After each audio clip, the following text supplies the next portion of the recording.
સો કેમ છો પબ્લિક? તો તમે જાણો જ છો બધા કે જ્ઞાન સહાયકની 2026ની ભરતી આવી ગઈ છે. તમે કહેશો કે જ્ઞાન સહાયકની ટાસ્ક સેકન્ડરી પાસ કરી તો હવે જ્ઞાન સહાયક જ બનવાનું. તો આ તો વસ્તુ કેવી છે કે ના મામા કરતા કાણા મામા પણ સારા. તો જે લોકો જ્ઞાન સહાયકનું ફોર્મ ભરવાના હોય 2026માં, એ લોકોએ ફોર્મ કઈ રીતે ભરવું, કઈ કઈ વિગત ત્યાં માંગશે તમારા જોડેથી, એ વસ્તુ એકવાર સમજી લઈએ. તો સૌથી પહેલા તબક્કામાં ટાટ 2023માં જે લોકોએ પાસ કરી છે એ લોકો માટે આ ફોર્મ ભરાઈ રહ્યું છે. તો સૌથી પહેલા જોઈએ તો તમારે શું કરવાનું. તો તમારે સૌથી પહેલા ગૂગલની અંદર જઈને આ વસ્તુ સર્ચ કરવાની, જ્ઞાન સહાયક તમે લખશો એટલે તમારી જોડે એક વેબસાઇટ આવશે. પહેલી જે તમને વેબસાઇટ દેખાય એ વેબસાઇટની અંદર તમે ક્લિક કરશો એટલે પહેલું જ પેજ તમારા જોડે આવું કંઈક ખુલશે. આ ફોર્મ તમે લેપટોપ મોબાઈલમાંથી પણ ભરી શકશો. આવું પેજ તમને દેખાય ત્યાં તમારે શું કરવાનું. સૌથી પહેલા જો તમે માધ્યમિકમાં અરજી કરવા માંગતા હોય તો અહીંયા ક્લિક કરવાનું, અથવા તો તમે ઉચ્ચ માધ્યમિકમાં ભરતી કરવા માંગતા હોય તો આની ઉપર ક્લિક કરવાનું. બંનેમાંથી જેમાં તમે અરજી કરવા માંગતા હોય એના ઉપર ક્લિક કરશો તમે એટલે તમને અહીંયા એ જ માહિતી આપેલી છે કે લોગિન કરવા માટે જો માધ્યમિકમાં ભરતા હોય તો આ સાઇટ અને ઉચ્ચતર માધ્યમિકમાં ભરતા હોય તો આ સાઇટ તમે ક્લિક કરશો એટલે તમને તમારી સ્ક્રીન ઉપર કંઈક આવી વસ્તુ જોવા મળશે. અહીંયા તમારે કઈ કઈ માહિતી આપવાની છે. તો સૌથી પહેલા અહીંયા જોઈ લો, ક્લિયર વસ્તુ લખેલી જ હશે. ટાટ સેકન્ડરી અથવા તો તમે હાયર સેકન્ડરી માટે એપ્લાય કરતા હોય તો હાયર સેકન્ડરી લખેલું આવશે અને 2023-24 ત્યાં લખેલું જ હશે પહેલેથી. તમે જે ટાટ પાસ કરી સેકન્ડરી અથવા તો હાયર સેકન્ડરી 2023માં એનો જે સીટ નંબર હશે એ તમારે અહીંયા લખવાનો રહેશે. સીટ નંબર લખ્યા પછી તમારે શું લખવાનું. અહીંયા આવશે તમારી ડેટ ઓફ બર્થ, તમારી જન્મ તારીખ લખવાની.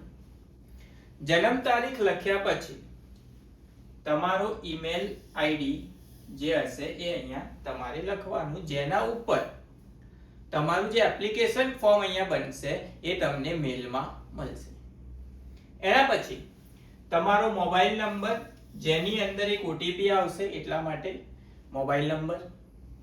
એના પછી પાસવર્ડ, અને પાસવર્ડ સેમ પાસવર્ડ કન્ફર્મ કરવા માટે પાસવર્ડ, અને અહીંયા કેપ્ચા આપેલું છે જે ટોટલ હોય અહીંયા લખી દેવાનું. ટોટલ લખશો તમે એટલે તમારી પાસે અહીંયા વેરીફાઈ મોબાઈલ નંબર, તમે જે મોબાઈલ નંબર નાખ્યો છે અહીંયા એમાં ઓટીપી આવશે. ઓટીપી આવશે એટલે તમે અહીંયા ઓટીપી દાખલ કરશો. 10 મિનિટની અંદર ઓટીપી દાખલ કરવાનો કહેશે તમને, અને પછી તમારે ક્લિક કરવાનું રજીસ્ટ્રેશન ઉપર. રજીસ્ટ્રેશન ઉપર તમે ક્લિક કરશો એટલે તમારે પાછું આગળનું પેજ તમારું ખુલી જશે. પાછું જ્યાં હતા તમે ત્યાંના ત્યાં આવી જશો. આજે આપણે કર્યું એ શું કર્યું, આપણે રજીસ્ટર કર્યું આપણી માહિતી. પાછું તમે અહીંયા માધ્યમિકમાં અરજી કરતા હોય તો માધ્યમિકમાં, ઉચ્ચતર માધ્યમિકમાં અરજી કરતા હોય તો ઉચ્ચતર માધ્યમિકમાં પાછું તમે લોગિન ઉપર ક્લિક કરશો એટલે તમને તમારી સ્ક્રીન ઉપર આવું કંઈક જોવા મળશે, કેન્ડિડેટ લોગિન. એની અંદર તમારે તમારો ટાટનો સેકન્ડરી હોય તો સેકન્ડરી, હાયર સેકન્ડરી હોય તો હાયર સેકન્ડરીનો સીટ નંબર લખવાનો. એના પછી તમારી જન્મ તારીખ લખવાની. એના પછી આ વસ્તુ 2023-24 લખેલું જ હશે. પાસવર્ડ નાખશો, કેપ્ચા નાખશો અને શેના ઉપર ક્લિક કરવાનું, લોગિન ઉપર ક્લિક કરવાનું એટલે તમને તમારી સ્ક્રીન ઉપર એક માહિતી જોવા મળશે જે અહીંયા તમારી લખેલી હશે. ટાટ તમે જે 2023-24માં પાસ કરી સેકન્ડરી અથવા તો હાયર સેકન્ડરી એની તમામ માહિતી અહીંયા તમને જોવા મળશે. તમારા કેટલા માર્ક્સ આવ્યા, એપ્લિકેશન નંબર શું હતો, કયા વર્ષમાં તમે પાસ કરી, કયા મીડિયમમાં પાસ કરી, તમારું જેન્ડર, તમારા માર્ક્સ, સબ્જેક્ટ અને જન્મ તારીખ તમારા નામ સાથે અહીંયા તમને જોવા મળશે. એ વસ્તુ તમારી ઓટોમેટિક આવી જશે તમારા ટાટના સીટ નંબર ઉપરથી. એના પછી તમારે ક્યાં ક્લિક કરવાનું, તો આ એપ્લિકેશન ફોર્મ જ્યાં લખેલું હશે એના ઉપર ક્લિક કરવાનું, કારણ કે એ માહિતી તમારે ભરવાની હશે.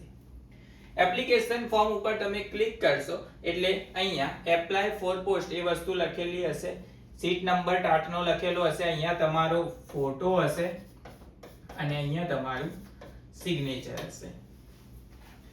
આ માહિતી તમને પહેલેથી ભરેલી જ આવશે. આ જે ઇન્ફોર્મેશન વાળી માહિતી છે એ તમારી પહેલેથી જ ભરેલી હશે. એના પછી અહીંયા તમારું નામ લખેલું હશે, જેન્ડર લખેલું હશે, એ વસ્તુ પહેલેથી ભરેલી હશે. એના પછી તમે આગળ જશો તો એના પછી આવશે કોમ્પ્યુટર ક્વોલિફિકેશન, જેમાં તમારે યસ ઉપર જ ક્લિક કરવાનું. નો રાખશો તો ફોર્મ સબમિટ થશે નહીં. કોમ્પ્યુટર ક્વોલિફિકેશનમાં ઓલવેઝ શું રાખવાનું, યસ. યસ ઉપર ક્લિક કર્યું પછી આવશે એકેડેમિક ગ્રેજ્યુએશન ક્વોલિફિકેશન. ગ્રેજ્યુએશન જેમાં પણ તમે કર્યું હોય, BA, BSc જે પણ હોય, અહીંયા ક્લિક કરશો એટલે ઓપ્શન આવશે. ઓપ્શન તમે સિલેક્ટ કર્યું. મીડિયમ, કયા મીડિયમમાં તમે BSc કમ્પ્લીટ કર્યું. એના પછી આવશે ગુજરાત. એના પછી યુનિવર્સિટીનું નામ, ગુજરાત યુનિવર્સિટી, કઈ યુનિવર્સિટીમાંથી તમે પાસ કર્યું. એના પછી આવશે સ્ટડી ટાઈપ, મતલબ રેગ્યુલરમાં કર્યું, એક્સટર્નલમાં કર્યું કે ડિસ્ટન્સમાં કર્યું. તો રેગ્યુલરમાં જ મોસ્ટલી બધાએ કરેલું હશે. સો રેગ્યુલર હોય તો રેગ્યુલર અને એક્સટર્નલથી કર્યું હોય તો એક્સટર્નલ. એના પછી ટ્રાયલ, કેટલા ટ્રાયલમાં પાસ કર્યું અને પાસિંગ યર. આ માહિતી તમારે નાખવાની હશે. એના પછી અહીંયા તમે BA અથવા તો BSc જે પણ હોય એમાં કુલ ગુણ જે હશે તમારા આયેલા માર્ક્સ, મેળવેલા માર્ક્સ એ અહીંયા લખવાના હશે અને કુલ ગુણ જે ટોટલ હશે એ તમારે અહીંયા લખવાનું હશે 5મા અને 6થા સેમનું જે તમારી છેલ્લી માર્કશીટ હોય એમાં. એ માહિતી તમે અહીંયા લખશો. એના પછી નીચે હશે એકેડેમિક પોસ્ટ ગ્રેજ્યુએશન ક્વોલિફિકેશન, મતલબ BA કર્યું હોય એના પછી શું આવશે, MA. BSc કર્યું હોય એના પછી આવશે MSc. તો એની માહિતી તમારે અહીંયા નાખવાની રહેશે. ફોર એક્ઝામ્પલ અહીંયા MA નાખેલું છે. એના પછી ગુજરાતી મીડિયમમાંથી કર્યો તો ગુજરાતી, ઇંગ્લિશમાંથી કર્યો તો ઇંગ્લિશ. ગુજરાત સ્ટેટ આવશે, યુનિવર્સિટીનું નામ, type of study, regular, external, જે પણ રીતે કર્યું હોય એ સિલેક્ટ કરવાનું. એના પછી કયા ટ્રાયલમાં કર્યું, કયા વર્ષમાં તમે પાસ કર્યું. એમાં પણ સેમ વસ્તુ, છેલ્લા સેમની જે તમારી માર્કશીટ હોય એ માર્કશીટનું ટોટલ તમને નીચે આપેલું જ હશે કે કેટલા માર્ક્સ તમે મેળવ્યા અને ટોટલ માર્ક્સ કેટલા હતા એ પણ તમારી માર્કશીટમાં લખેલા હશે. એ લખશો એટલે પર્સન્ટેજ ઓટોમેટિક આવી જશે. એના પછી આટલી માહિતી તમે લખશો. એના પછી આગળનું જે પેજ આવશે એમાં તમારે પ્રોફેશનલ ગ્રેજ્યુએશન ક્વોલિફિકેશન, મતલબ BEd કમ્પ્લીટ કરેલું હશે તો BEd ની માહિતી તમારે અહીંયા નાખવાની રહેશે. BEd નાખશો. તમારો વિષય પહેલું જે ફોર એક્ઝામ્પલ આપણે લઈએ ગણિત વિજ્ઞાન, તો અહીંયા મેથ્સ, સાયન્સ આવશે. ઓકે, અહીંયા ગુજરાતી અને સોશિયલ સાયન્સ લખેલું. એના પછી કયા રાજ્યમાંથી તમે પાસ કર્યું, કઈ યુનિવર્સિટીમાંથી પાસ કર્યું, તમારી કોલેજનું નામ. આગળ ક્યાંય તમારે કોલેજનું નામ લખવાનું નથી BSc MSc માં, ખાલી ત્યાં યુનિવર્સિટી જ માંગેલી છે. અહીંયા કોલેજનું નામ લખવાનું કહેશે તો લખી નાખવાનું, કયા કેટલા ટ્રાયલમાં પાસ કર્યું, કયા વર્ષમાં પાસ કર્યું. એના પછી અહીંયા in college NCTE RCI recognise, તો અહીંયા શું આવશે, યસ આવશે. એના પછી તમે જે BEd માં માર્ક્સ મેળવ્યા હોય એ મેળવેલા માર્ક્સ અને કુલ ગુણ તમે લખશો એટલે તમારા પર્સન્ટેજ કાઉન્ટ થઈને ટકા આવી જશે. એના પછી જો BEd પછી તમે MAd કર્યું હોય તો અહીંયા એની માહિતી લખવાની રહેશે. સ્ટાર કરેલી વસ્તુ કમ્પલસરી, તો BEd તો જોઈશે જ, તો જ તમે ટાટ આપેલી હશે. પણ જો MAd કર્યું હોય તો એની માહિતી લખવાની, ના કર્યું હોય તો નહીં લખવાની. સેમ વસ્તુ MAd કર્યું હોય તો અહીંયા MAd આવશે, સબ્જેક્ટ કયો હતો, યુનિવર્સિટીનું નામ, ગુજરાત સ્ટેટ કોલેજનું નામ આવશે, અહીંયા પણ યસ આવશે, મેળવેલા ગુણ અહીંયા લખવાના અને ટોટલ ગુણ અહીંયા લખવાના, એટલે પર્સન્ટેજ તમારા નીકાળીને તમને આપી દેશે. આટલી વસ્તુ તમે ભરશો ફોર્મમાં એટલે અહીંયા આવશે save and next. Save and next ઉપર ક્લિક કરશો એટલે તમે આગળ જઈ શકશો. જો કોઈ પણ માહિતી તમે જે લખવાની હશે નહીં લખી હોય તો સબમિટ થશે નહીં અને ઉપર એરર લખેલું આવી જશે. એટલે તમારે પેજ સ્ક્રોલ કરીને જોઈ લેવાનું કે કઈ માહિતી લખવાની બાકી છે.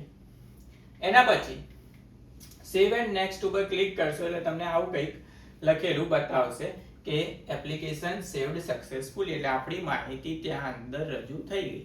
ઓકે ઉપર ક્લિક કરશો એટલે તમારે આટલી વસ્તુના ફોટોસ તમારે અપલોડ કરવાના રહેશે.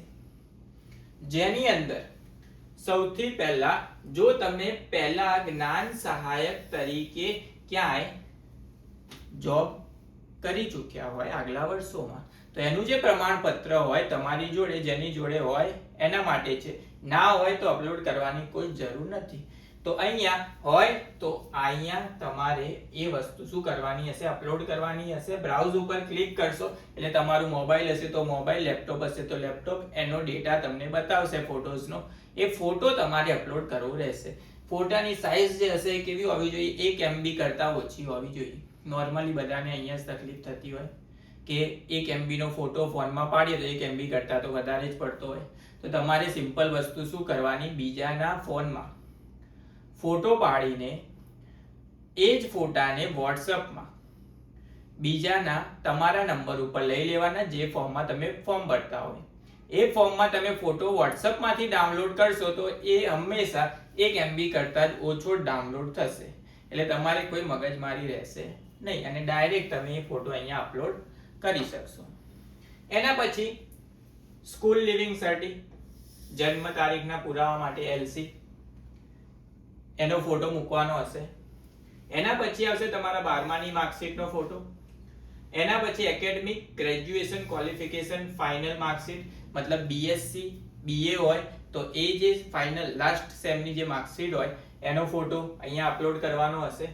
એના પછી પોસ્ટ ગ્રેજ્યુએશન, MSc કર્યું હોય તો MSc, MA હોય તો MA, એ માહિતીનો ફોટો અહીંયા લાસ્ટ સેમનો તમારે અપલોડ કરવાનો હશે, ચોથા સેમની માર્કશીટ.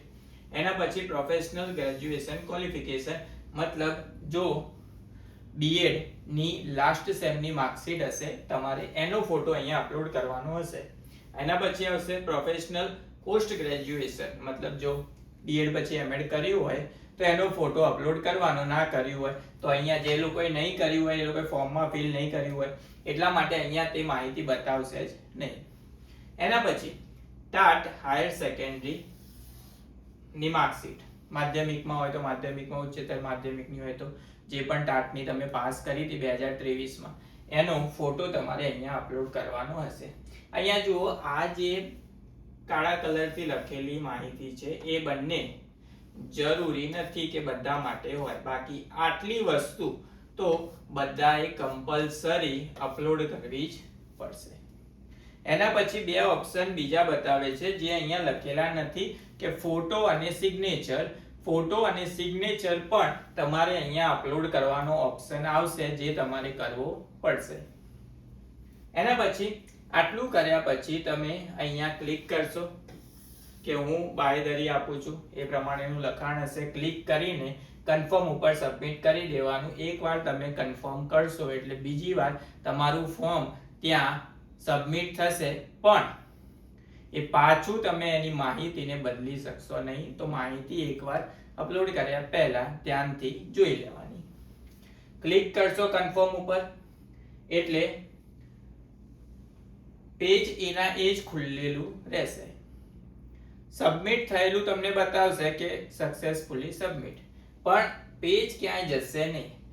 પેજ ક્યાંય ના જાય, પણ ઉપર તમે સ્ક્રોલ કરશો એટલે સ્ટાર્ટિંગમાં તમારે ઉપર શું લખેલું આવશે, ડેશબોર્ડ લખેલું આવશે.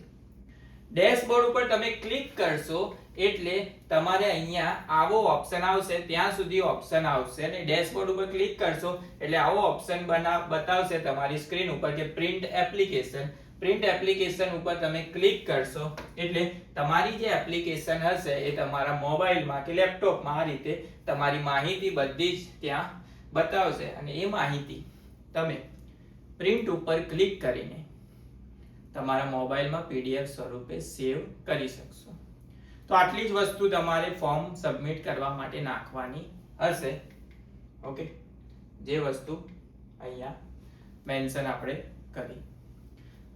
બહુ જ સિમ્પલ છે ફોર્મ ભરવાનું, એકદમ આસાનીથી તમે ફોર્મ ભરી શકશો.